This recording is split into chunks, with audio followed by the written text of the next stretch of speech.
Hi friends, எல்லாம் என்ன பண்ணுறீங்க? என்னோடய வேலையெல்லாம் முடிஞ்சிடுச்சு பாருங்கள். எல்லாம் கழுவி கோலம் போட்டாச்சு, மஞ்சள் குங்குமம்லாம் வச்சாச்சு. இப்போ வீடெல்லாமும் துடைச்சாச்சு. இங்கே பாருங்கள், எல்லாம் எடுத்து வச்சிட்டேன். காலையில் நம்ம எதை பார்க்கணுன்னு நினைக்கிறோமோ அதெல்லாம் கரெக்டாக எடுத்து வச்சிட்டோம். காலையில் தூங்கி எழுந்து வந்தோடனே குளிச்சுட்டு இதை தான் நம்ம பார்க்க போகிறோம். ஓகேவா? அப்புறம் நம்ம எப்பயும் செய்கிற வேலை நைட்டு பாருங்கள். நாளைக்கு வடைகறி செய்யலான்னு கடலப்பருப்பு ஊற வச்சுருக்கேன். இட்லிக்கு பாருங்கள், வெந்தயம் ஊற வச்சுருக்கேன். நம்ம டெய்லி படுக்கும்போது செய்கிற வேலை அதையும் எல்லாம் முடிச்சாச்சு. பாதாம் பிஸ்தா எல்லாம் ஊற வச்சாச்சு.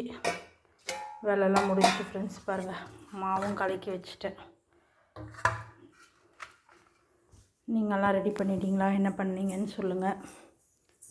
ஓகே ஃப்ரெண்ட்ஸ், பாய். பாருங்கள், பூவெல்லாம் கூட கட்டிட்டேன். மல்லிகைப்பூவெல்லாம் கட்டி வச்சாச்சு. கொஞ்சம் காற்றாடு இருக்கட்டும். என் ஃப்ரிட்ஜு வச்சோன்னு வச்சுக்கோங்க, எல்லாம் ஐஸ் கட்டி ஆகிடும். அதனால் அப்படியே எல்லாம் இப்படியே வச்சு கொஞ்சம் கொஞ்சமாக ஓப்பன் பண்ணி வச்சுருக்கேன். அதனால் அப்படியே இருக்கட்டும். ஓகேவா? ஓகே ஃப்ரெண்ட்ஸ், அடுத்த வீடியோவில் காலையில் சந்திக்கலாம். எல்லாத்துக்கும் தமிழ் புத்தாண்டு நல்வாழ்த்துக்கள். ஓகேவா? ஓகே ஃப்ரெண்ட்ஸ், பாய். கதவை சாத்திடலாம், டைம் ஆயிடுச்சு. டைம் இப்போ கரெக்டாக 11 ஆகுது ஃப்ரெண்ட்ஸ். சீக்கிரமாக இப்போ படுத்தால் தான் காலையில் சீக்கிரமாக எழ முடியும். ஓகே, பாய்.